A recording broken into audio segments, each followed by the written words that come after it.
Bien, alors bonjour à tous. Comme promis, une toute petite vidéo, ce que je disais hier, j'ai enfin les livres dont je vous avais parlé. Ils sont arrivés, donc La recherche de la vérité par la lumière naturelle. Donc les livres de Descartes, je vous les donnerai demain. Par contre, je vous avais demandé de lire déjà quelques petits passages que j'avais photocopiés. Alors je reviens simplement rapidement sur l'enjeu de ce texte et pour essayer d'aller vers là où on va travailler nous jeudi. Alors, tout d'abord, le dialogue en lui-même. Descartes n'a pas écrit de dialogue. C'est le seul dialogue qui nous soit parvenu.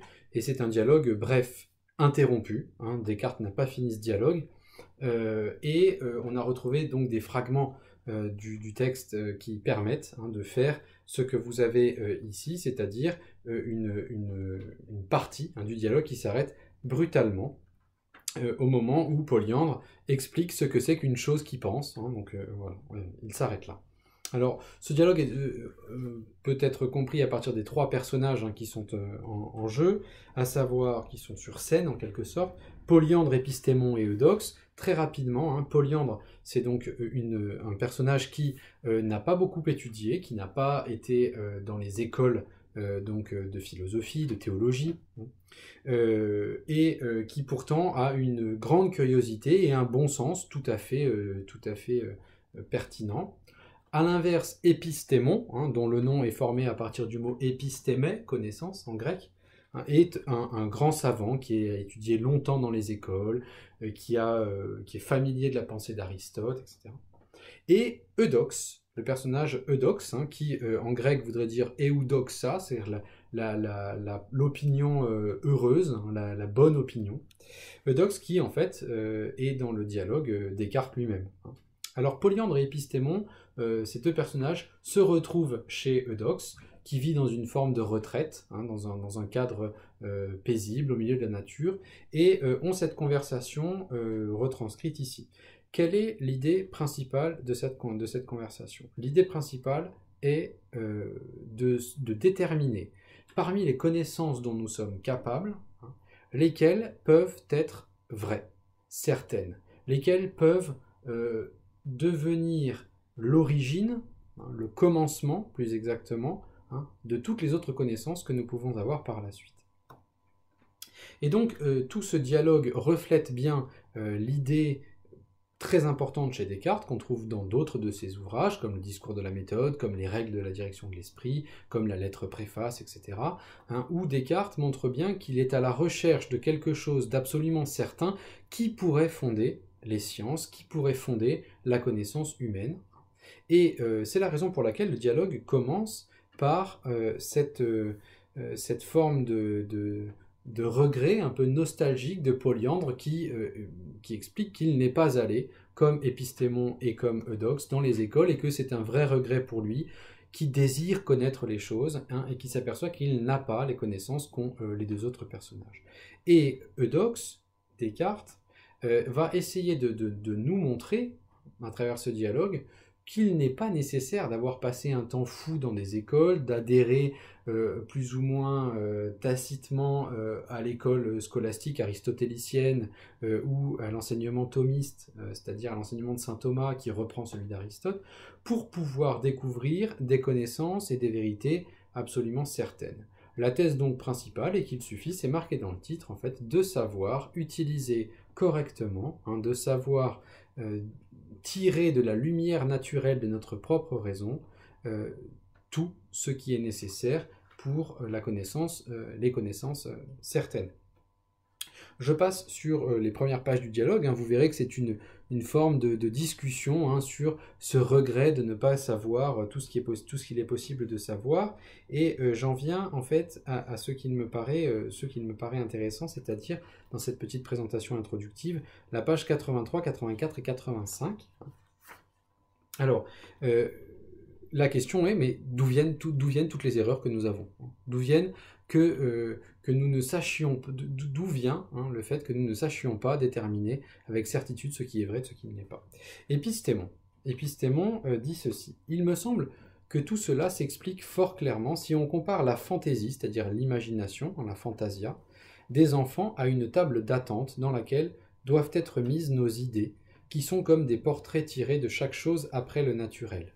Les sens, l'inclination, les précepteurs et l'entendement sont les peintres différents qui peuvent travailler cet ouvrage. Page 83, tout en bas.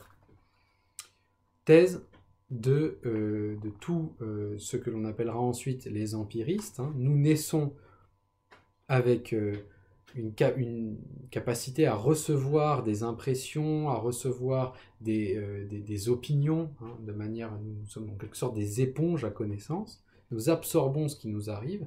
Or, qu'est-ce qui nous arrive? Premièrement, les données des sens, ce que les sens nous disent.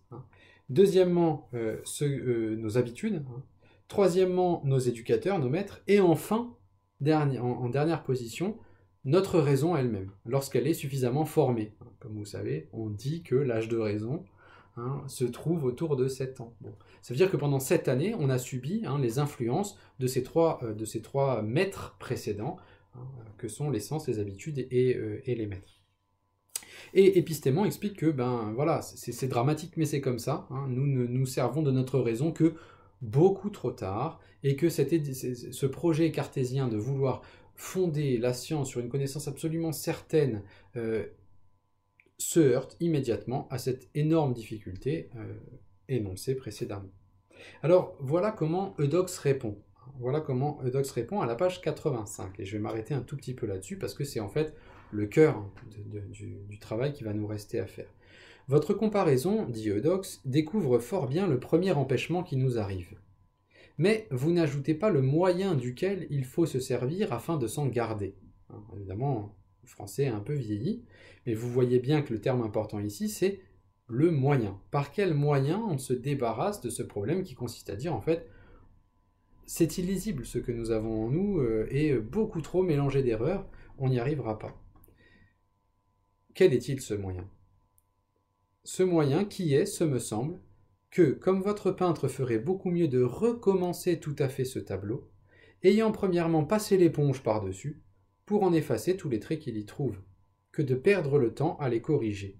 Il faudrait aussi que chaque homme, sitôt qu'il a atteint un certain terme qu'on appelle l'âge de connaissance, se résolût une bonne fois, doté de sa fantaisie toutes les idées imparfaites qui ont été tracées jusque alors, et qu'il recommençât tout de bon d'en former de nouvelles, y employant si bien toute l'industrie de son entendement, que s'il ne les conduisait à la perfection, il n'en put au moins rejeter la faute sur la faiblesse des sens, ni sur les dérèglements de la nature.